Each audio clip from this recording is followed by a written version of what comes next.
Hello, friends. We are excited that our No Small Endeavor Plus community is growing. Now, all of our friends in the No Small Endeavor orbit are intelligent, smarter than average, winsome, good-looking, while the members of NSE Plus seem especially so because they are enjoying ad-free episodes as well as special subscriber-only content once a month where we discuss habits and practices learned from our guests over the years. And those special episodes have been a lot of fun, personal and practical. I love sitting down with our producer, Jacob Lewis, and recording those for you. And so we would love to have you join us. And your NSC Plus membership helps support the show. So because of all of these things, we'd love for you to join the NSC Plus family. Just go to nosmallendeavor.com, click subscribe, and start catching up on our subscriber-only episodes today. Again, go now, nosmallendeavor.com, click subscribe, and start catching up. See you there. I'm Lacey Camp, and this is No Small Endeavor, exploring what it means to live a good life.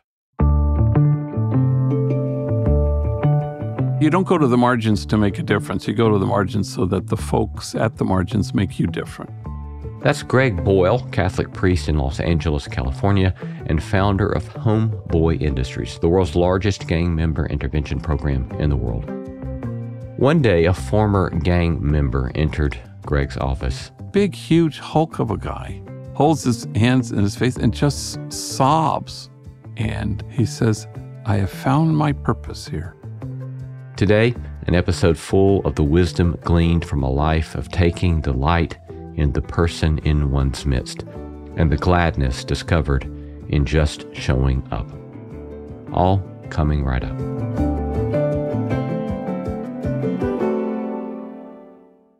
When you're committed to improving more lives in more ways, it helps to have a big family of care to back you up. TriStar Health shows up for you with the experts, technology, and resources to deliver treatments and care personalized for you, whenever, wherever you need them. Find a location near you at tristarhealth.com. I'm Lacey Camp. This is No Small Endeavor, exploring what it means to live a good life.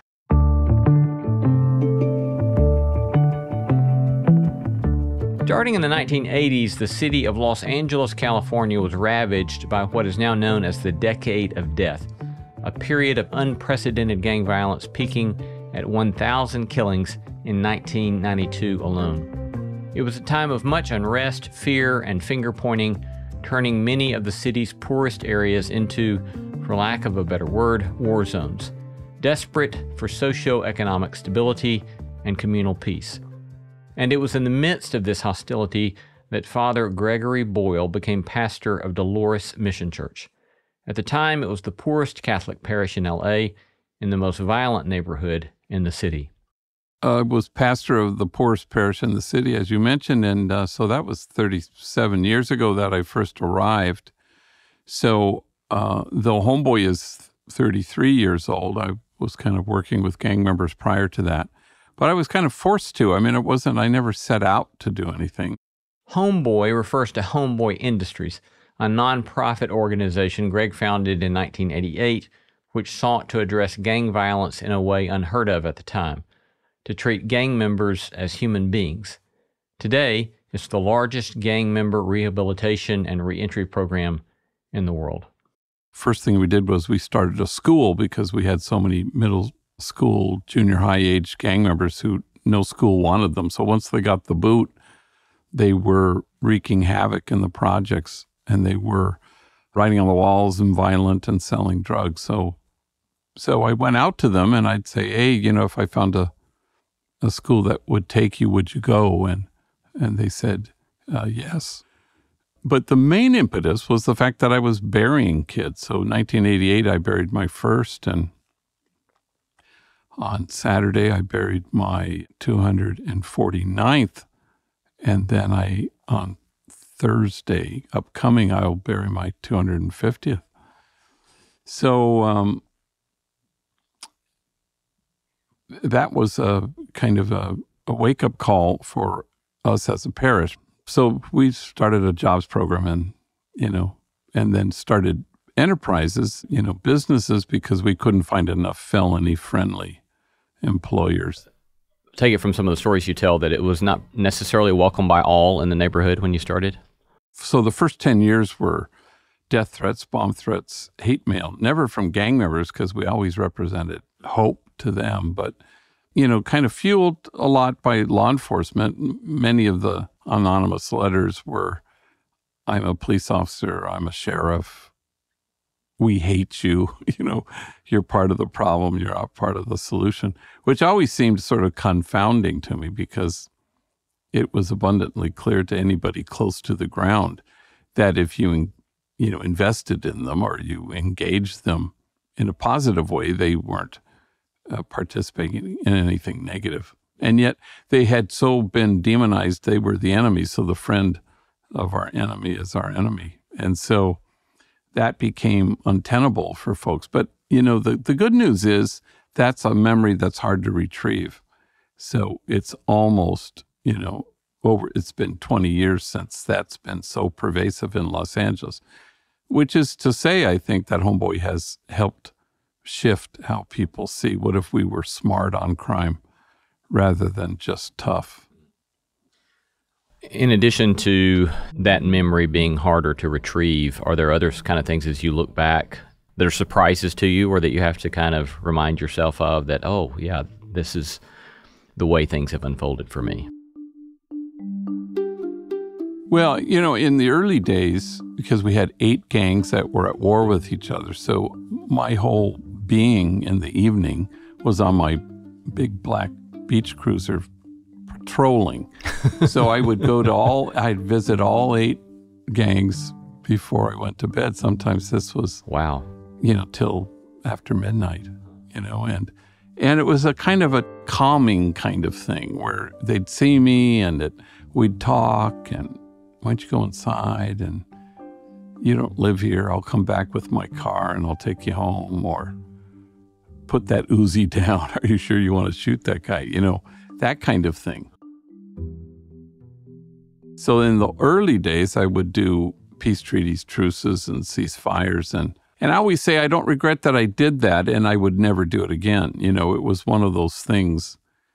In retrospect, you see that though on paper, it's kind of the outsider view driving the inside of what we ought to be doing. So you think, oh, this is what we should be doing, kind of Northern Ireland, Middle East. Let's get the warring parties to sit down. Huge mistake, because it serves the cohesion of the gang, which is not a good thing.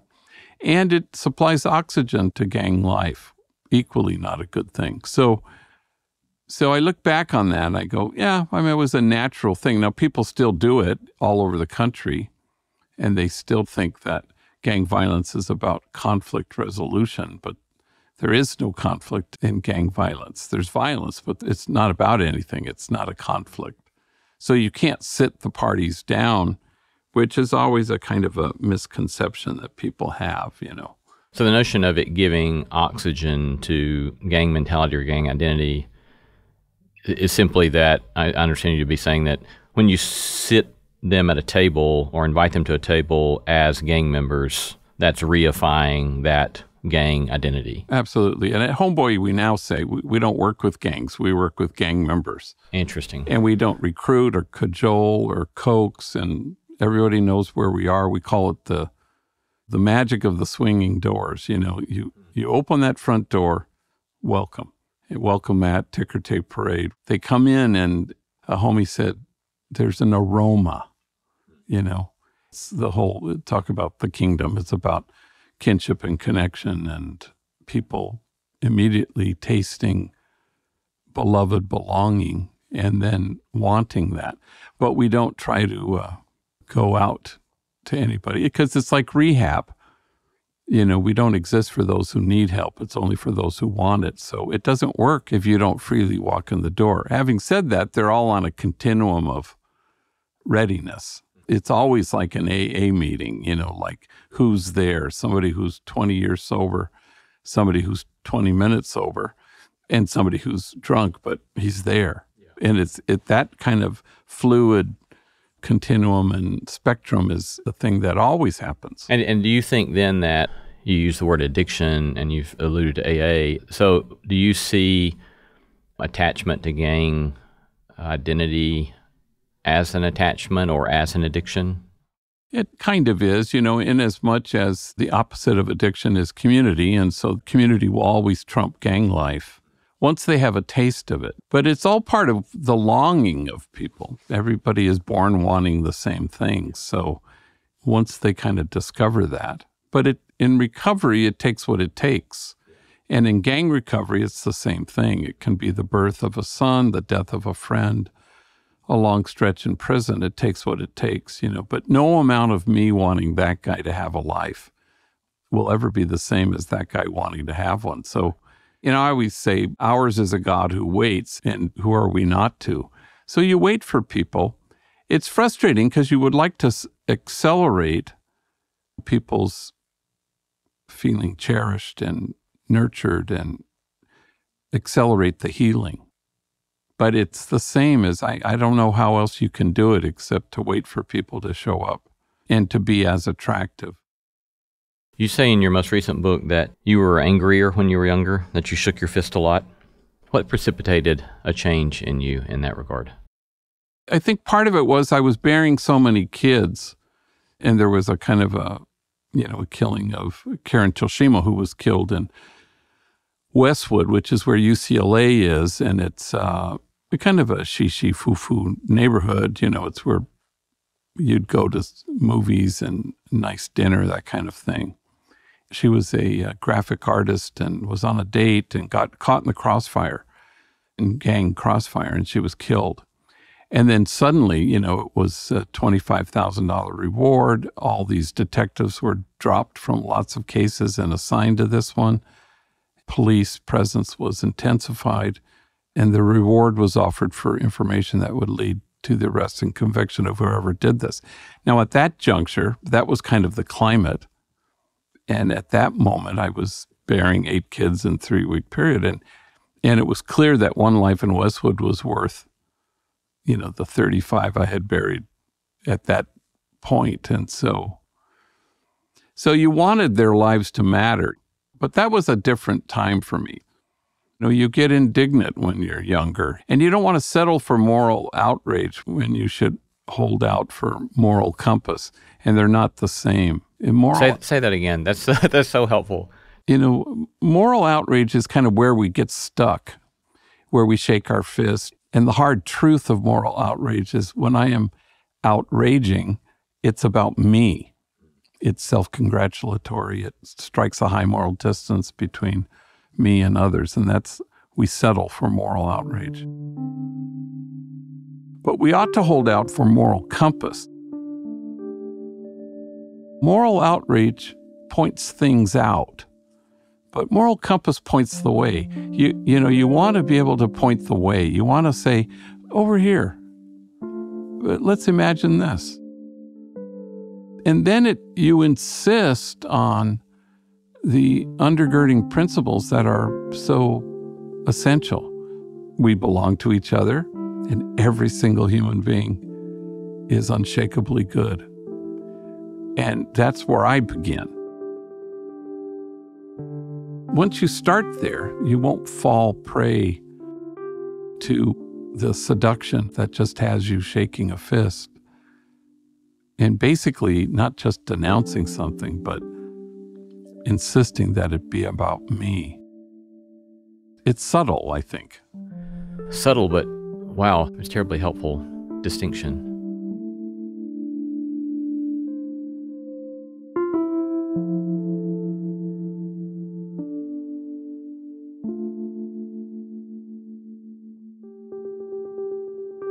You pointed right there to one of the themes that recurs repeatedly in your public speeches and in your writing, that of kinship.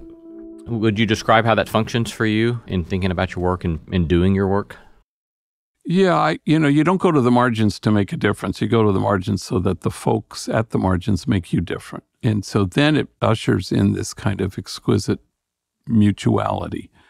I remember there was a woman, I was at a conference in Rome, and we had this kind of social justice conference or something, and we were in small groups. And this woman with great sadness said that she had left work with refugees, really undeniably difficult work.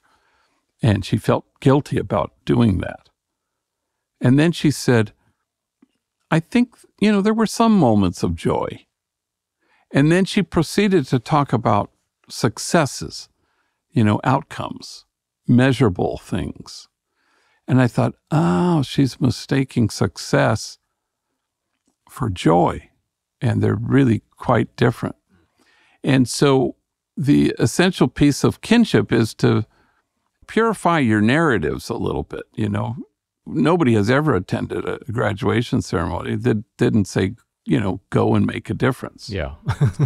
But make a difference is really about, if I'm there to make a difference, then it's about me. If I'm there to rescue, save, or fix, then it's about me. And if the principle is, it can't be about you.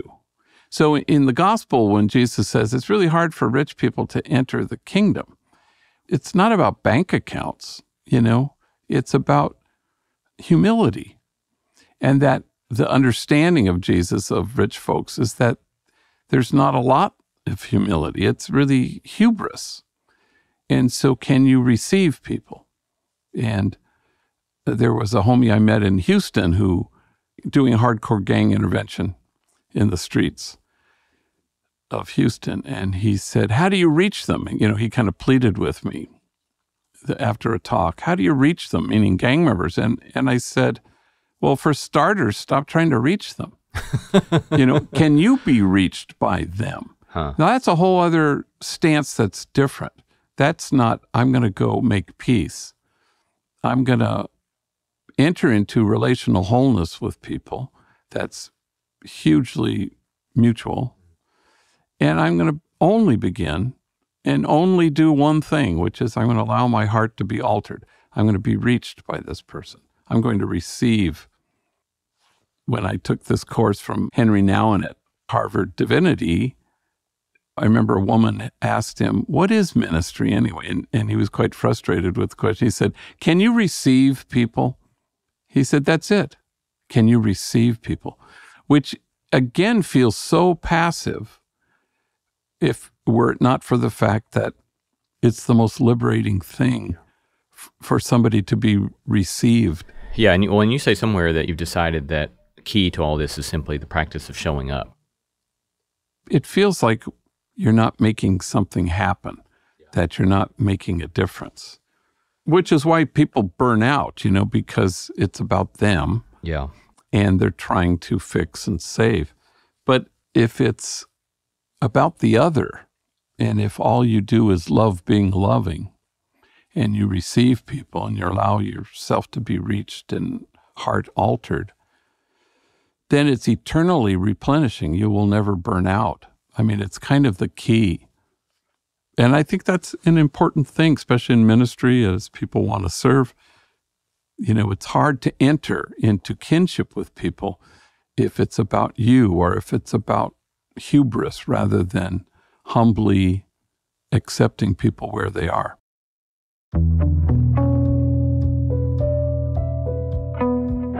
You're listening to No Small Endeavor and our conversation with Father Greg Boyle.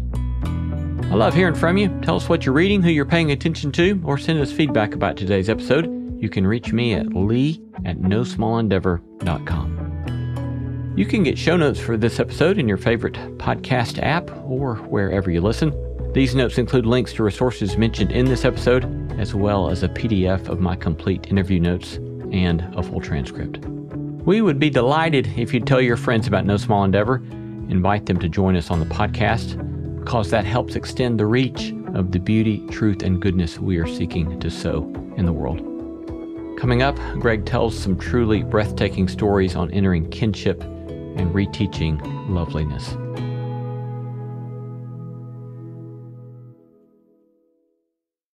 The Medal of Honor is the highest military decoration in the United States. Since it was established in 1861, there have been 3,517 people awarded with the medal. I'm Malcolm Gladwell, and our new podcast from Pushkin Industries and iHeartMedia is about those heroes, what they did, what it meant, and what their stories tell us about the nature of courage and sacrifice. Listen to Medal of Honor, Stories of Courage, wherever you get your podcasts. It's hard to enter into kinship with people if it's about you or if it's about hubris rather than humbly accepting people where they are. I love the story I've heard you tell about, I think you call him Mario, perhaps on a trip back to Gonzaga, which I think exhibits so well this kinship, an unexpected kinship. Would you be willing to share that with us? It's funny stories that, you kind of retire them, and you don't tell them for a long time. But I remember he was quite panicked, he and another guy, and we were going to go to my alma mater where they had forced the incoming freshman class to read my book against their will. And so, I've taken endless homies with me on trips, and they're all kind of panicky. But I've never seen anybody like this. We were at Burbank Airport, which is kind of small, and it's one of those tarmac airports. There's no breezeway. You have to walk out onto the tarmac and climb the stairs to board. And he was like hyperventilating, and I almost had to go find a bag that he could breathe in. And I remember I saw two flight attendants, female flight attendants, and they both had Starbucks coffees, and they were schlepping up the steps. And Mario, with great desperation, when are we going to board the plane? And I pointed at the flight attendants. As soon as they sober up the pilots, we'll be able to get on the plane. And then I remember I walked him around the airport, and this is saying something because we get about 15,000 folks a year walk through our doors. He's the most tattooed individual who has ever worked there, which is saying a lot. I mean, his arms are all sleeved out to his fingertips, neck blackened with tattoos, entire face covered in tattoos. So I'm walking him through the airport trying to calm him down, and I was just startled at how people would clutch their kids more closely and step away. And I thought, wow, because to this day, he still works there. If you were to walk in and ask anybody who's the kindest, most gentle soul here, they wouldn't say me. They would say Mario. And the day won't ever come that I have more courage or I am closer to God than this guy. So we get to Gonzaga, and I remember they have the big talk on the evening of Tuesday evening or something. But what they don't tell you is they have all these classrooms that you're supposed to visit throughout the course of the day. So I said, look, I want you guys to get up and talk, and because I'm going to speak tonight, and they were absolutely panicked, but they did a good job, and it's stories of terror and torture, and honest to God, if their stories had been flames, you'd have to keep your distance, otherwise you'd get scorched. And I look back, and I think I wouldn't have survived a single day of either of their childhoods. So I don't think I did this that regularly, but I said, get up before me and just give a little snapshot so that I could, include you in the question and answer period. And it was like standing room only packed, thousands of people sitting on the floor. I mean, total violation of fire code. And so they get up, and especially Mario was petrified and trembling, but they did a good job. And then I did my 45 minutes. Then I invited them up, and I said, yeah, questions.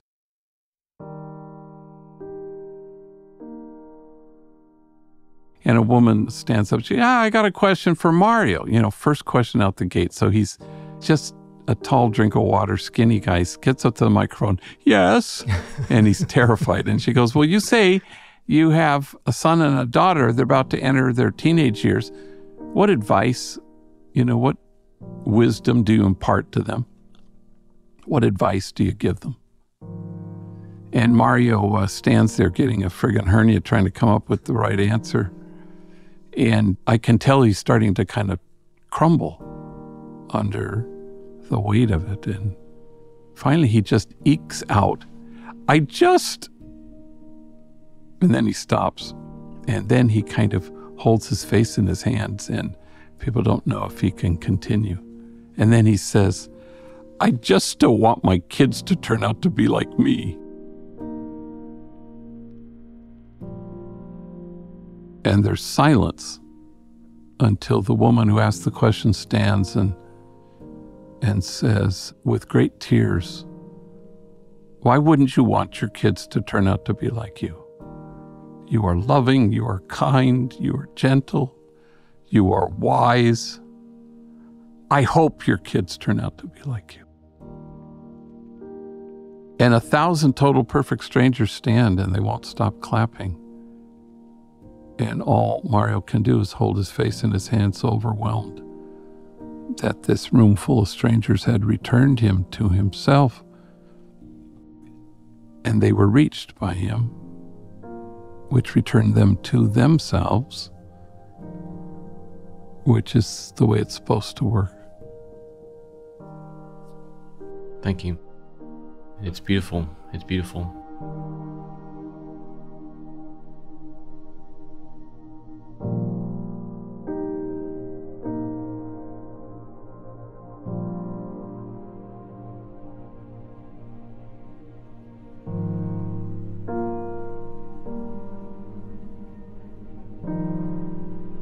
That phrase you ended that story with, returning to ourselves, that's another one that shows up often in your writing and your speaking.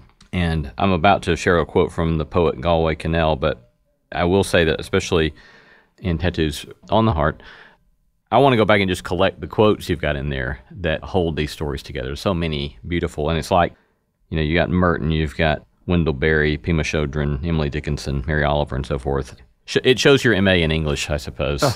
It's being put to good work there. But you quote Galway Kinnell, sometimes it's necessary to reteach a thing its loveliness.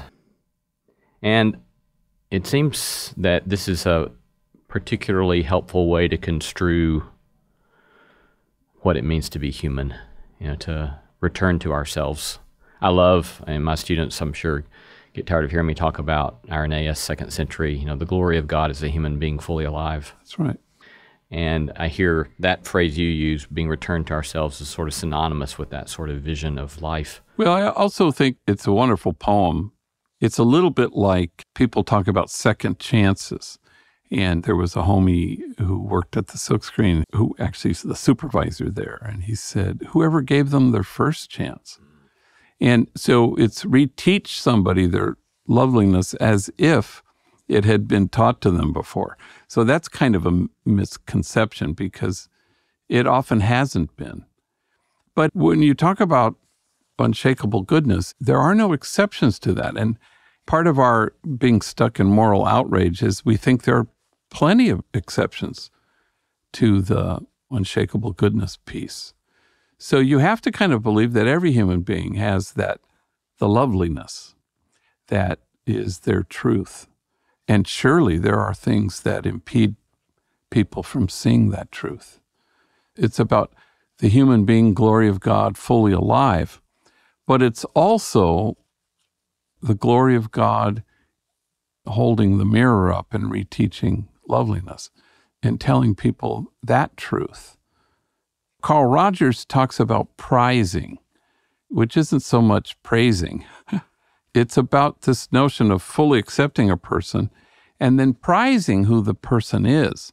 And that is about the most foreign land that anybody has traversed. At Homeboy, which is kind of it's the front porch of the house everybody wants to live in. It's a model, I guess, of a paradigm that could be different, where only in a community of beloved belonging, where everybody's engaged in repairing and attaching and repairing severed belonging, because everybody, that's where they begin. They've had belonging severed. And it's never too late to repair that and to attach. We have an 18-month training program. That's what they sign on for. And they get paid, and they'll work in a bakery and et cetera. But they're also equal parts working on themselves in group and therapy. But the whole culture heals, the whole culture of the place. So if it's true that a traumatized person is going to likely to cause trauma, it's equally true that a cherished person will be able to find their way to the joy there is in cherishing themselves and others. So then they are reteaching loveliness to others. And then it becomes, that's where the joy is. But the 18 months, how did we arrive at that? We said, well, a year is probably too short. 2 years is too long. okay, 18 months. But then we looked back, and then just by kind of a coincidence, that 18 months is the time it takes, they say, for an infant to attach to the caregiver. And we went, that's it. We hadn't thought of that.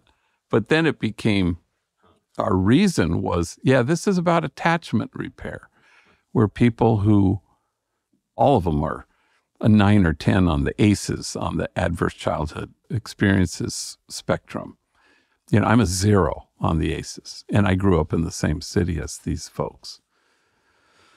If you want to talk about white privilege, that's just the lottery of my parents and zip code and education and siblings. But then you can stand in awe at what folks have to carry and what brought them to walk through the swing of the doors at Homeboy. I want to close that section with another quote from your book, quoting Belden Lane. Divine love is incessantly restless until it turns all woundedness into health, all deformity into beauty, and all embarrassment into laughter. You said at the beginning, you started doing what you did, not because you set out to go look for it, but because it needed to be done. Like even tattoo removal, I think you started as this was just something that needed to be done. Well, what's been the significance of something like tattoo removal, for example?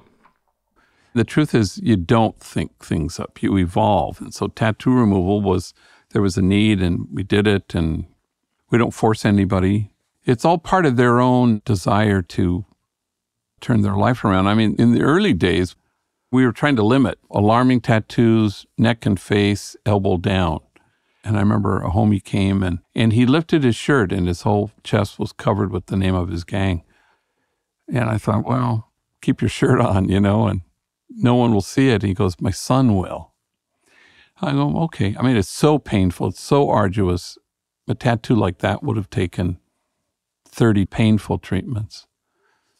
But he was willing to do it, and it took what it took. In one of your chapters, I think it's entitled Disgrace, and you tell the story about it. I think a young woman coming to see you who's kind of undone one day, and she says, I am a disgrace. So you work a lot in that chapter with this notion of undoing shame. And as you look back and think about poignant instances of that, what are some examples of how that's happened, or people in whom that's happened, or what's that looked like for you to see the undoing of shame or the dismantling of shame so that a new healthy attachment can occur? Well, Marcus Borg, the scripture scholar, says that the principal suffering of the poor throughout scripture and history is shame and disgrace. And I think that's quite right. And so it's the pervasive sense, not so much that they've done wrong, but that they are essentially wrong and that they can't shake that. And so the only way to counteract that huge power in their life is to offset it with, seeing them as God does, which is easy. You're not pretending. I'm going to pretend that there is a reason to prize this person. That part has always been easy. And it doesn't feel like it might be tattooed, menacing-looking folks.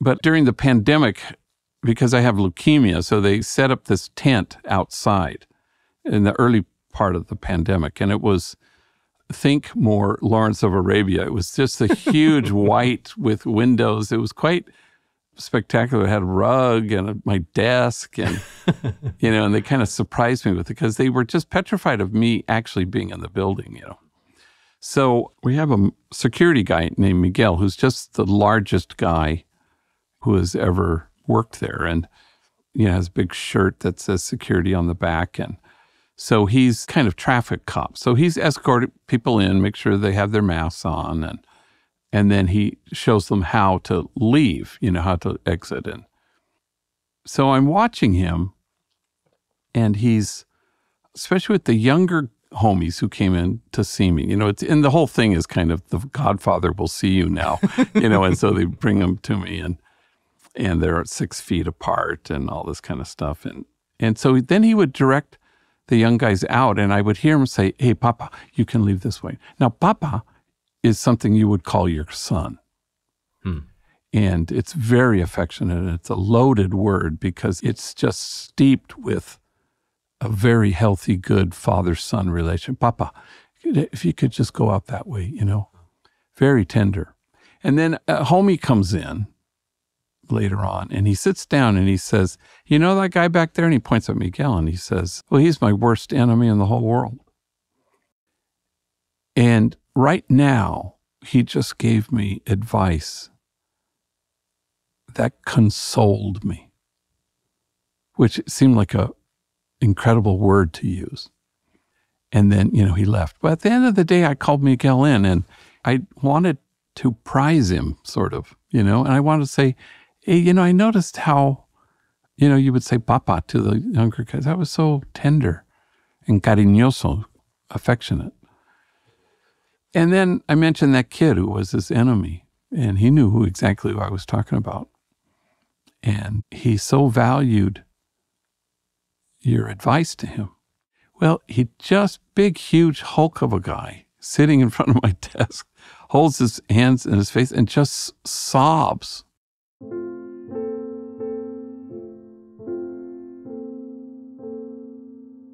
He says, I have found my purpose here. Now, this is a guy, when he was 12, lived with a stepfather who just would torture and beat his mother.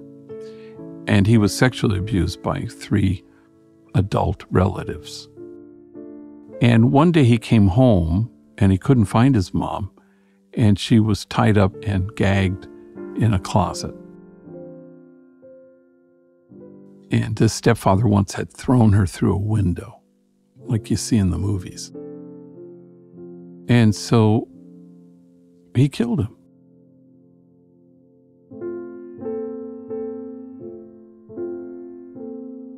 He was, whatever he was, 14.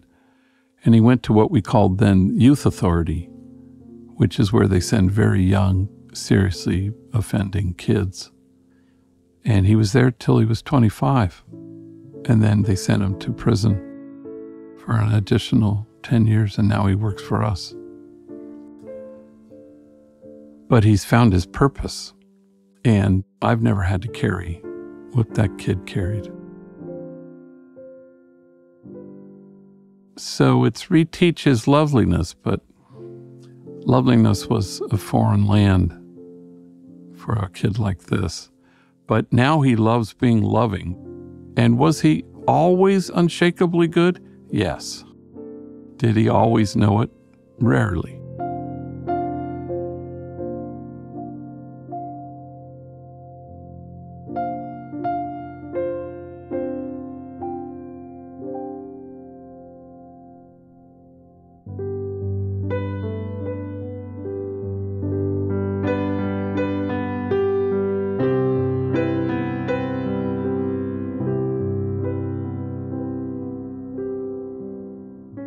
We're going to take a short break, but coming right up, more from Father Greg Boyle on gladness in the midst of tragedy.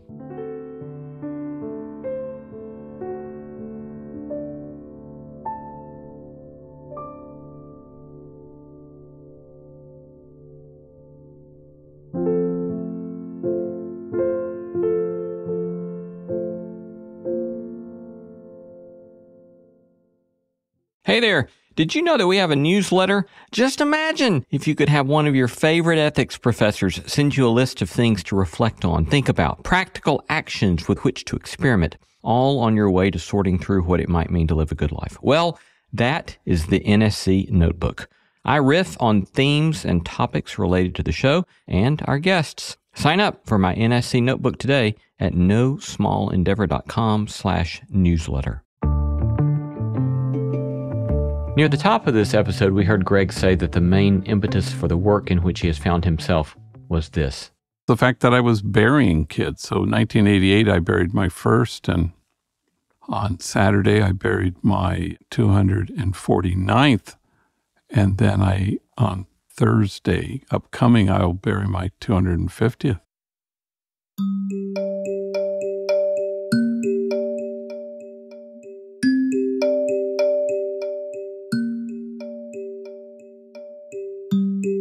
this week you'll be conducting your 250th funeral. And I hear what you're saying about on the adverse childhood experiences. Your friends that you're working with, a lot of them are 9 and 10, and yours was a 0. But I also look at your ministry and think about the trauma of doing 250 funerals like this of young men and women that you love. And so I wonder, how do you take care of your own self? How do you deal with what surely has to feel traumatic at times in tending to yourself? You learn, the woman who I buried named Moreno used to say, death is a punk. He said that when his brother died in his arms, and the guys who shot him came back to see if he was also dead, and he had to pretend as he was lying there that he also was dead. And then 2 years later, he was killed. But after his brother died, he said, death is a punk. How is that different from death wears your sting? Or Paul says, death had no power over him. It couldn't hold him, it says. And so it doesn't mean that you kind of don't feel things. But if you don't put death in its place, then you'll be toppled by it. You'll be toppled by life itself. And so coupled with, how do you stay anchored in the present moment, and how do you delight in the person in front of you? Because that's all you have, and we're only saved in the present moment. So that keeps at bay a certain thing. You don't get depleted because you are delighting in the luminous now. Now, that may feel like you're not grieving, but you allow grief to not leave you where it found you. Grief sort of loosens you, and you allow that to happen. But most people kind of look at maybe what I do for a living, and the presumption is that would be hard. And I've never had that experience. I really haven't. It's mainly delighting, only because you choose. You choose to cherish with every breath you take, and you choose to delight in the person in front of you. That's hard to do because you have to decide today, and then you have to decide tomorrow. And it's never once and for all, but it's the practice doesn't make perfect, but it makes it permanent. So you are able to continue to do that without being depleted, and it's eternally replenishing because it's mainly people being tender with each other, and you laugh a lot. So the presumption is that death would win. And it doesn't if you put it in its place,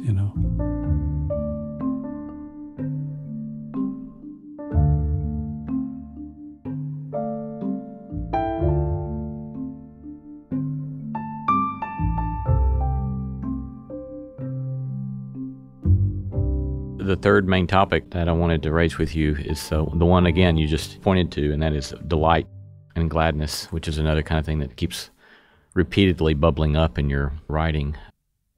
You tell this story about being on a live radio show and something funny happening, and then you're driving away, and you said, I steep in the utter fullness of not wanting to have anyone else's life but my own. Which reminded me of one time hearing Stanley Hauerwas read a paper in which he opened up with a phrase from an Englishman who was an Oxford-trained writer and then had decided to go back home and be a shepherd. And in one of his essays, this Oxford-trained writer who's a shepherd is reflecting upon one day looking at the sheep and says, quote, "This is my life. I want no other." End quote.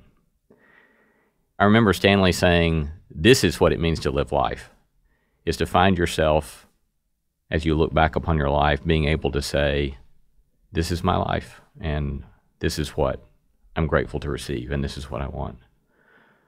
But could you share with us more about what does it look like for you to learn to delight and to learn to practice gladness? At Homeboy, there was a homegirl who was giving a tour. We always had 3 or 4 tours a day in big groups and from lots of countries and all over the place. And so the homies give tours and they're walking through. And I heard the homegirl say, "Here at Homeboy, we laugh from the stomach," which everybody knows exactly what that is, that it's deep, it's profound, it alters you, it's not superficial. And so, again, during the pandemic, on his break, a guy named, we call him Chamuco.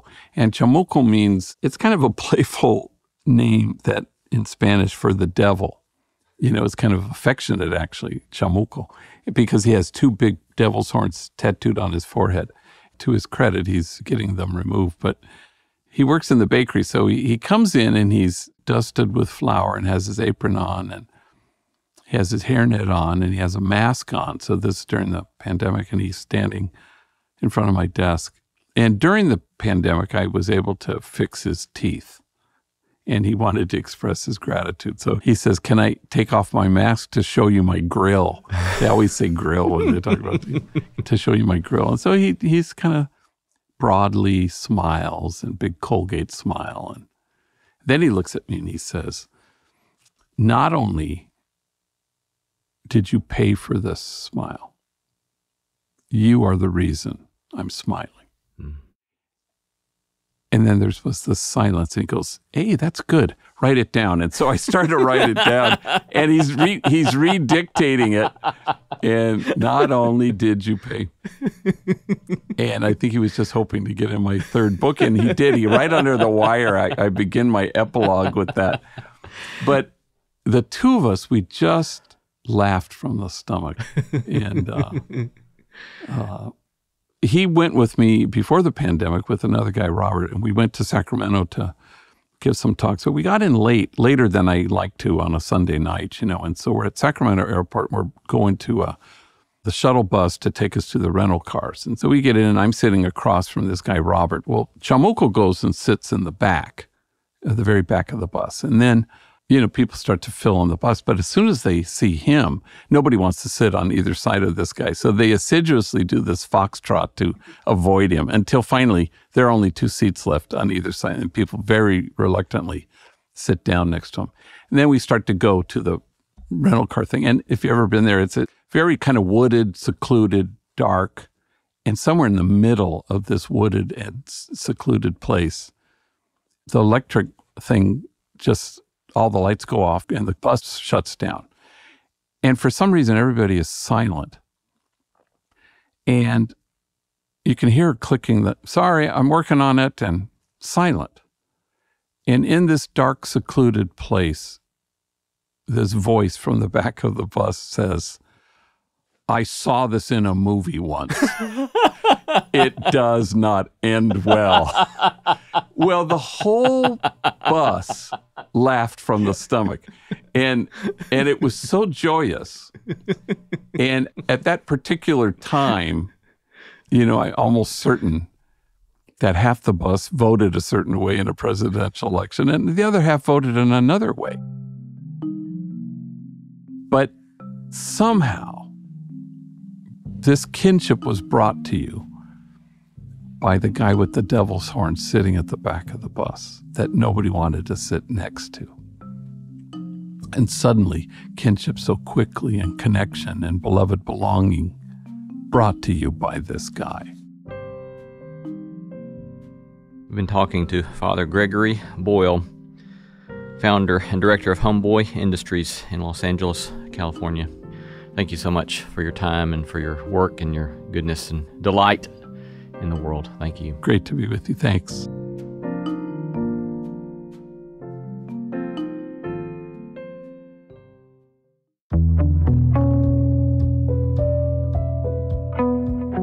You've been listening to No Small Endeavor and our interview with Greg Boyle, Catholic priest and founder of Homeboy Industries, the world's largest gang member rehabilitation program, and author of the new book, Cherished, Belonging, The Healing Power of Love in Divided Times.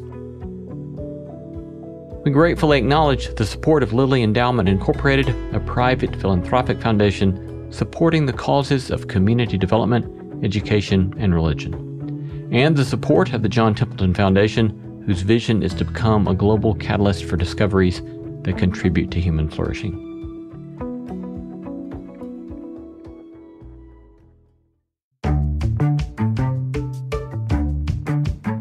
Our thanks to all the stellar team that makes this show possible: Christy Bragg, Jacob Lewis, Sophie Byard, Tom Anderson, Kate Hayes, Mary Evelyn Brown, Carriet Harmon, Jason Sheasley, Audrey Griffith, and Tim Lauer. Thanks for listening, and let's keep exploring what it means to live a good life together. No Small Endeavor is a production of PRX, Tokens Media LLC, and Great Feeling Studios.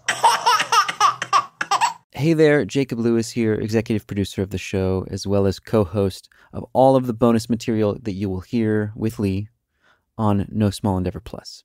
And I just wanted to chime in and share a little taste of our conversation we had recently with songwriter Andy Gullahorn. So the context here is that on NSE Plus, all those bonus episodes, rather than talk about the good life, we conduct experiments with a guest derived from our many interviews that Lee has had with amazing people over the years. And this month, we tackled climate change, and we've assigned singer-songwriter Andy Gullahorn the task of making a climate action Venn diagram. This is derived from our interview with Dr. Ayanna Johnson. And then he's got to take some sort of action toward what he comes up with on that climate Venn diagram. Here's a little taste of that conversation. Did you ever interview Peter Harris? Yeah. Like, getting to know Peter over the years, I was thinking about that when you're talking about, he talks about doing climate work is like sitting with a dying friend and asking, you're saying having both feet firmly and like, yeah, there's some serious stuff that is happening here, but is there still something beautiful? Like, if there wasn't a way to completely change all the damage that has been done, is it still worth loving? So getting to be around people like that who ask those kinds of questions, and I just get to learn from them. Yeah. All right, that was just a snippet of our NSE Plus conversation. If you want to hear the whole episode, right now, go to nosmallendeavor.com and click Join NSE Plus.